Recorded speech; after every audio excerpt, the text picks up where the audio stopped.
Hey Dino, how you doing? I'm doing great. And have you been in other treatment centers? Yes, this is my ninth. Ninth one. Any long ones, short ones? I went to an 18-month faith-based program. It's probably the longest. A couple of nines, a couple of sixes, a few threes. Mm-hmm. So, because I've never been in a treatment center other than this one here, how does it work? Does it work for you? Do they change memories? They change your reaction to drugs? What do they do? I've been involved in 12-step programs, AA, in and out of recovery my whole life. And it's really all about the individual person. When somebody is ready for change, they're conducive for change.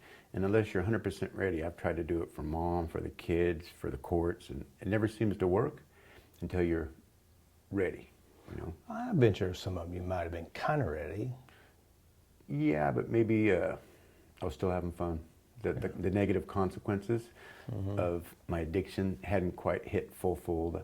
There's the revolving door with the courts and things like that. You get sentences, you go in, you get out real quick. The jails, I was in Texas for a while, they're just so crowded, you're just in and out, and never suffered anything too bad, nothing I couldn't handle. And then after a while, you become comfortable in jails. You know how to deal with that. That's a whole other issue. But, for me, I wasn't done, wasn't done. So, are you addicted? Oh yeah, quite extremely to everything, So, how do you know you are addicted? I have a hard time living life and dealing with my feelings. I like to self-medicate so that I don't have to feel. Like I said, I've been in and out of programs, and I can't stop it, but I know what goes on. I started taking drugs when I was 10 years old, and so my emotions stopped at that time. I sedated my emotions. So right now I'm 59, so I'm 59 years old with the emotions of a 10-year-old. I've just continually sedated my emotions. I haven't progressed, so consequently now at this age it's confusing. I'm old, but I'm young at heart. Sometimes I do better some days than others, but I've had a lot of opportunities in life, and I've let them all slip away due to my addiction. So basically, you're addicted because you don't know how to deal with your emotions. It makes me feel good. Maybe consequently that's why I feel good, because I don't have to feel my emotions. Right. So, how do you know when you're ready to deal with your emotions, and how are you going to deal with it if they do show up? That's the question. I don't know. Because you've been in 9 different programs. Did any of these 9 programs show you how to change bad feelings? No. Did they ever show you how to change bad memories? Absolutely not. Did they ever show you how to change your reaction to drugs? No. Do you think these 3 components are a major reason why you're addicted? Yes. So if you can figure out how to change these 3, there will be no addiction problem. That would be correct. It makes sense. I can only speculate, but that sure makes a lot of sense in some of the other things, Yeah. All right, so I have some tests I want to test you, and that's to see how strong your addiction level is. Okay. I'm addicted. 0, I'm not addicted. 10, very strong. How addicted are you? 10. 10, okay. So I'd like you to close your eyes, and I'd like you to go back in time and remember maybe one of the best highs you ever had. What I'd like you to do is be there, feel it, do the actions, get the hit, and we want to see how strong the addiction or the high feeling is inside your mind and body. 0, you can't feel it. 10, very strong. How strong can you make it? It's a 10. 10, you can feel it right now. All right, very good. Now there's no drugs here. You can open your eyes. Now on your lap is a table, and on the table are your drugs. I want you to reach over. You're all by yourself. You get your hit. That means you do what you got to do to prepare it. You inject it, smoke it, whatever you do. You take the hit and see how strong the hit is. Do you want me to actually physically do it? Or Physically act it out. So then you put your glasses there. Smoking crack. So Okay, well, you don't have to tell it. You're all by yourself, so you just do what you do.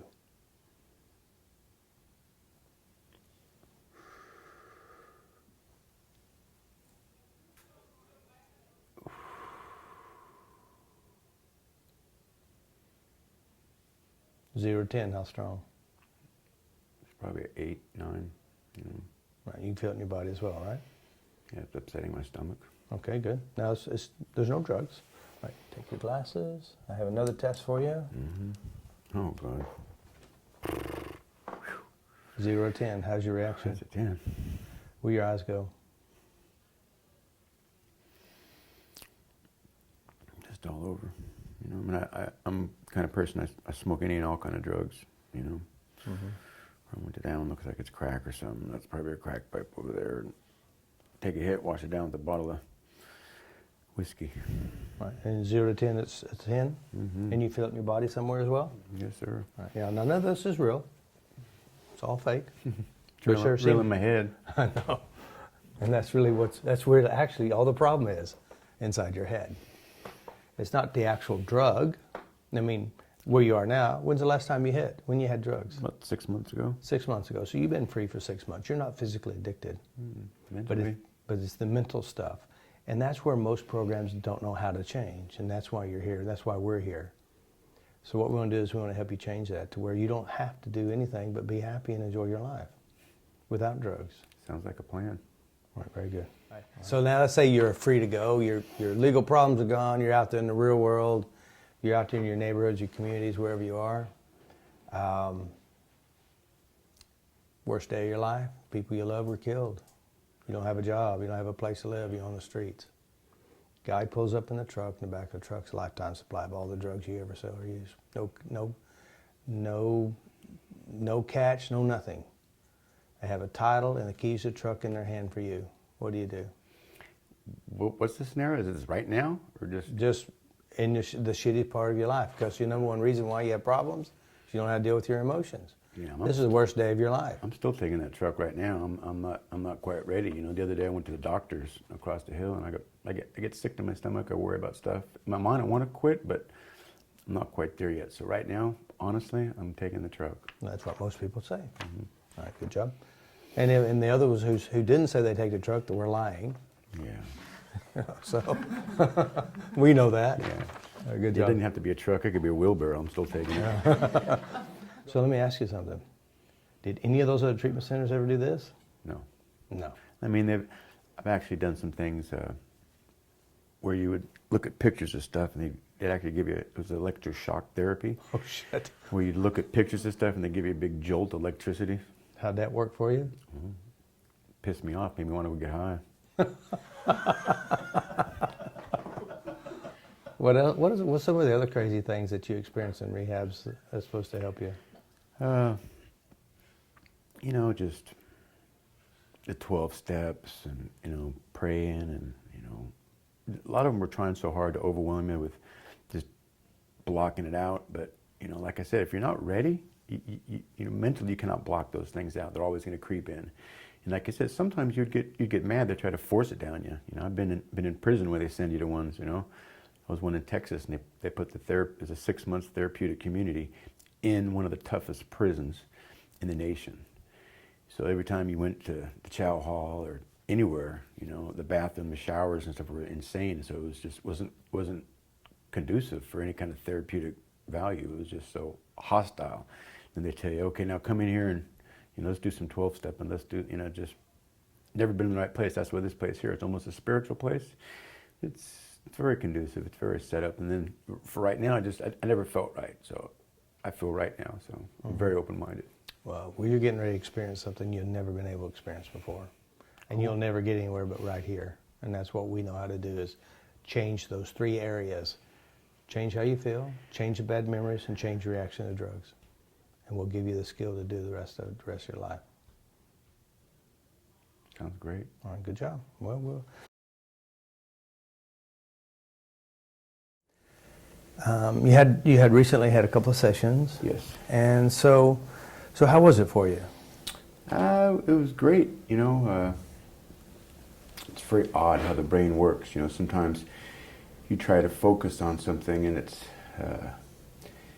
you know, it affects you kind of deeply. You know, so sometimes I had problems with drugs, and there was some abandonment issues with my children, and so it would really get to me, emotionally upset me, which would, you know, trigger other things, negative behavior, and it would just carry on that sort of domino effect. So now it seems like when I try to focus on things, they did some, you know, replacement exercises with my brain. So when I try to focus on it, I don't see the negative things. One of them specifically was I had an incident also, a stepfather was kind of rough on me and stuff. So when I would try to go there, I would only see myself as a child. And then I'm able to give myself a hug, and that was something that they put in my brain, and so Oh. I'm unable to focus on those things. So that replacement thing, and it's also the same with drugs. One of the things I did with drugs is I made a pinky promise, if you know what that is, to my little daughter, that I would never go back to prison. So that time will tell, but obviously I'm here to change myself. I always knew the difference between right and wrong. I just never really cared. So, you know, I'm starting to do all those things, think more about myself, you know, and think that, you know, I can't live in the past. I made some mistakes, you know, just because I did bad things doesn't make me a bad person. I had some bad choices, but I'm going to try to proceed forward. So they help you change some bad memories. Very much so. Bad memories, also low self-esteem. You know, it's still early. It's only been a week or so, but I definitely feel very positive. You know, I'm able to focus on more positive things, and in turn, you know, start thinking about myself, and you know, I'm in the right place, and go forward with my life. You know, before it was like a giant anchor around my leg, and I just couldn't go forward. You know, so now they've kind of snipped off that anchor, and I'm able to move forward. Okay. You know, this whole replacement and using the subconscious. You know, I'm kind of a brainiac kind of guy, so I'm really able to bite into this. You know, I agree with it. I like it. I'm open-minded to it. So that's also a very important thing. You know, being able to realistically look at this as an option to change my life. Are you talking about FasterEFT? Well, yes. You know, I mean, the whole, because you were probably open to the other ones too. Yes. But they didn't work. No. Now, do you really know that FasterEFT really worked? Yes, because like I said, there's, you know, sometimes you just sit around and daydream, and I would, you know, sit around and start to think about things, mainly drugs, and also had some problems with like criminal addictive excitement, where I just really got a kick out of robbing and stealing, getting money, and then going and buying drugs, and that whole lifestyle, you know, the power of it, you know, and all different kind of things. And even trickled down to sexual problems and stuff, and just overwhelm myself with everything. But now I can't go there. You know, I try to think about, and it would be like, okay, well, I want to get some drugs, let me go, I would do this, and in my mind, all the things I've done in the past, you know, and I'm unable to go there in my brain. They've you know, I've replaced, like when I think about criminal, you know, committing crimes and doing things, and you know, different things. Like there was an issue with my stepfather. I got myself as a little boy. I hugged myself. You know, there's a thing about when I start thinking about drugs or robbing, stealing. I see my daughters. There's a picture. It was me and my daughters at a Valentine's Day, and it's a picture with me and my daughters. I'm wearing a nice suit. My daughter's right there. So whenever I think about, you know, commit a crime, they've replaced that in my brain. You know, that's quite a deterrent, because that's, you know, it's all the things I did. Some are tied into that. That right there. I can't do that because I'll never be able to be happy with my daughters again. So they really have kind of... So they actually put things in a proper perspective then? Yes. All right. And all the other drug treatments never did that? No, I mean, your approach to things are so unique. You know, I looked at addictions and things as, you know, a disease and all that, but it's really a choice, you know, and when your brain thinks and focuses on certain things that you've done in the past, repetitively, that's all you know. So with the FasterEFT, where it replaces those thoughts and goes into my subconscious, where sometimes, you know, I just automatically go there now because you've replaced something in my subconscious. You know, it's bizarre, but kind of cool. But it's really your subconscious anyway. It's your memories. I believe it is. And so what we did was just say, drugs lead you to pain. Doing good things like spending time with your family, doing the right thing, thinking the right thing leads you to a different path. So we actually put it in proper perspective, really. Perspective, or, you know, replacing bad things with good. Yeah. And, you know, it really is a choice. And, you know, what you've done is, when I look at my options of choices, you've replaced the you know, the repeated habitual memory with positive memory. So I'm unable to go back to the negative things, and it was all overwhelming. You go, and it also has a cycle of you know, low self-esteem. You do bad things, and then you feel bad, so you do more bad things. Well, now you're starting to kick in the cycle of good and positive things. You know, FasterEFT is. I'm trying to do it, but it's really subconscious. I go to somewhere, and boom, it's not the negative thing; it's a positive thing.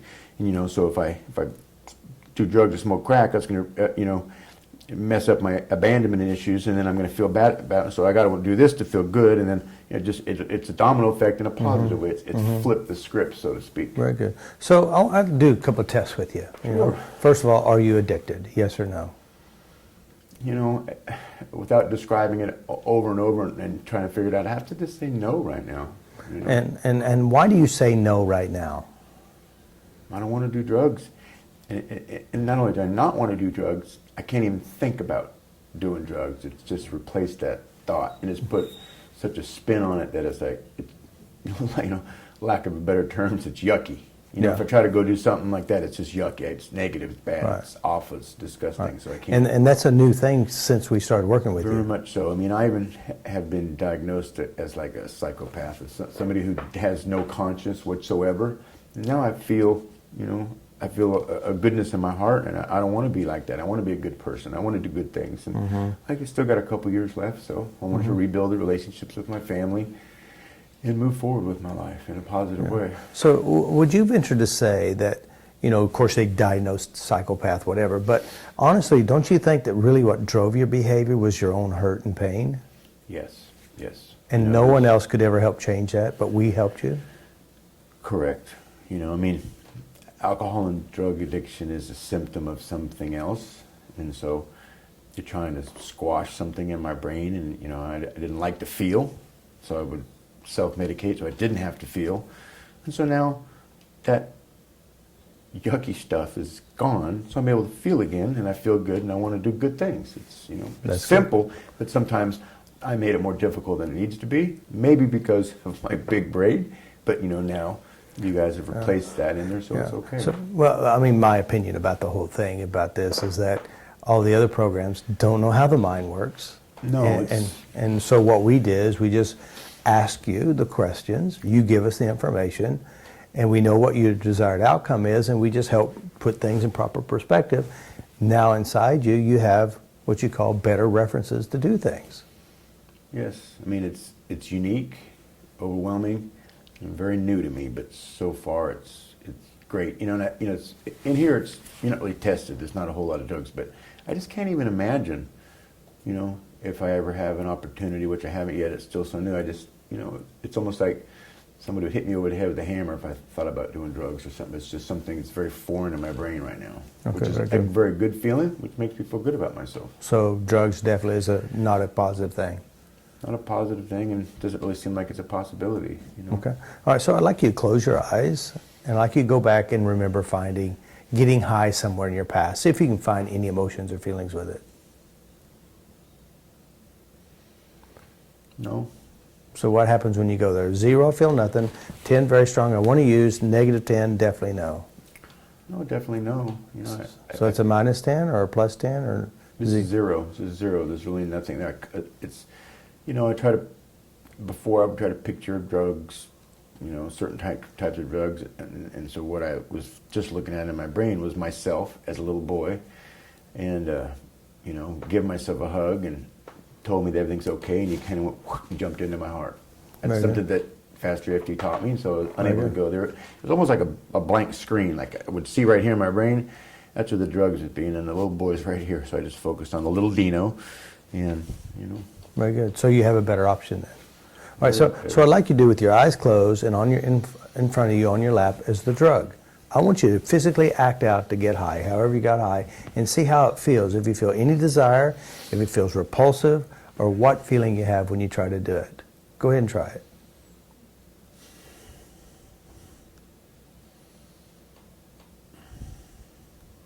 I really just don't want to do it. It feels like it's not an option.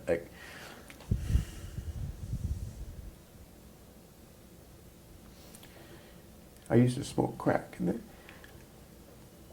they replaced it with my daughter's fingers in the crack pipe. I don't want to do it. Good. Because it did hurt your daughter. And you want to be with your family too, right? It's not an option anymore. Right. Tired of hurting. I want to move on. It's not something I want to be a part of anymore. Okay, very good. We have drugs here. I know you're gonna pull that little thing over with all the drugs and stuff. Yeah.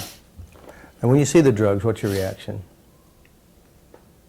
You know, it's kind of odd that, well, you got them all out there, huh? Yeah. You know, I was sitting there trying to almost make myself want some, but I have almost an empty feeling. And then as I sit here and think about it for a little bit, it almost makes me sick to my stomach. Not in the way where, you know, I don't know if you ever took drugs, but, you know, I'd hear the dope man coming up the street. He had a little rattling muffler at one point in my life. I would get, all sick to my stomach and throw up. And the anticipation, the excitement. It's not that kind of feeling. It's a repulsive. Yeah. Feeling. Yeah. That's good then. So now you can go and start building your life then. Yeah, it's hard to believe I wasted all those years of my life because of this shit. Yeah. You know, I mean, I started at 15 shooting heroin, and at 13 I was dropping acid, and all the way through, I'm almost 60 now, and you know, it's almost 50 years of, you know, and every day it was just mass consumption of drugs and bizarre behavior. So would you venture to say, you know, you've had some stuff that hurt you as a kid? Yeah. And if those didn't happen, do you think you would be a drug addict? You know what? I don't have a crystal ball. I can't go back and look. But, you know, that's you know, they say that drug and alcoholism is a disease. I don't believe that. I think there's, you know, learned behavior, that things that happen. There's circumstances and situations that, you know, piss you off. You know, and you go do drugs to, you know, cover that up. You know, but I don't know. I could ramble on about it. You know, here's what I was thinking is that, you know, I've been around crazy people and crazy girls and stuff, and almost every stripper or prostitute that I've ever known was sexually molested. Almost every single one. And so they take drugs and have that kind of bizarre behavior. It's that kind of connotation that, if those things didn't happen, who knows what those girls would have done. But I certainly believe that, you know, your life is dictated sometimes by the circumstances and the events that go on in your life. You know, and I know that with you know, drug addicts. I've been around criminals and drug addicts my whole life, and you know, there's a few. And I was a spoiled, rotten kid, you know, but I did have some traumatic experiences as a young child. You know, molested, and a stepfather beat me up, and abandonment issues with my father, and there's a lot of stuff that happened. You know, that pissed me off. And as a young boy, I didn't know how to do it except self-medicate. Yeah. And it spiraled into that's all I knew my whole life. I had no way to untrigger those things out of my brain. I'm actually pretty smart, but you know, you look at my choices in life, you know, I've made some bad choices, you know, just because that's all I knew how to do. And you didn't know how to let go of the pain. Didn't know how, not even at all. So, I mean, it's really a cleansing experience, and almost like this whole process of what I'm going through right now. It's a cathartic experience where I feel like I've been cleansed and given a new leash, new look, you know, outlook at life, you know. It's kind of overwhelming. You know, I'm anxious and excited about the future. Yeah. Now, since you've been tapped on, have you been using it yourself? I knew you were going to say that, and you know, it's very odd. So I get very emotional sometimes. That's good. I'm Italian, I'm a very emotional person, which it's okay. But, you know, sometimes in certain situations it's not. You know, I mean, sometimes I'm trying to talk. Here you have public speaking, so I'm able to do that, and it, boom, pops me right out of it, you know. And this place where I'm at, sometimes if you do bad things, you have to suffer negative consequences. And I actually even tapped on my legs. I have some, I'm, you know, older, and I played basketball in my life, and I have some cramping and issues with my legs. And when they start, it's weird what they did when they tapped on my legs. They did a little thing where you imagine these little bubbles kind of eating away the pain and the cramps and stuff. So I'm able to tap on that, you know, and when my legs hurt, it kind of just, it's odd that it can even happen on a physical level like that, you know. I know the brain is very powerful. You can cause yourself to have a rash. I know these kind of things. So know that if you can learn how to control your brain, it's almost endless, the results that you can kick into yourself, you know. Yeah, I think it is the key, is learn how to use your brain in a way that's positive. And that's the whole purpose that we came here, is to show you that you're a success. You successfully created the mess. You can successfully create something better by allowing you to use your mind in a way that is beneficial. That's great. I thank you guys very much. All right, good job. Good job. So what do you think? What do you think about sessions, though? If you say anybody out there, say, hey, listen, I was skeptical. Were you skeptical at first? Oh yeah, and it's neat because there's a whole bunch of people here. And here's the deal that, it's a little bit of hypnosis, it's a little bit of, tapping into your subconscious. And if you don't thoroughly believe in it and go in with an open mind and be happy and want to do it, it's probably not going to work. Or not as work as well. It may work to a certain degree, but, and I watch the people who are, oh man, I'm scared about it, simply I can't wait. And the guys that are anxious to do it, happy about it, looking forward to it, and go in it wholeheartedly, are coming out with unbelievable results. And it was an awesome experience. It was really neat. The guys that did it, there was a guy and a girl, and they were just spectacular, very impressive. Very good. So you definitely recommend it? Without a doubt, to anybody. If if you're tired of being, you having negative things in your life, if you're tired of holding on to the past, if you're tired of feeling the pain, this is like a new beginning. It's like a new lease on life. It's happy. You can throw all that crap in the past and step forward in the future. Good. Thank you. Thank you all. God bless you.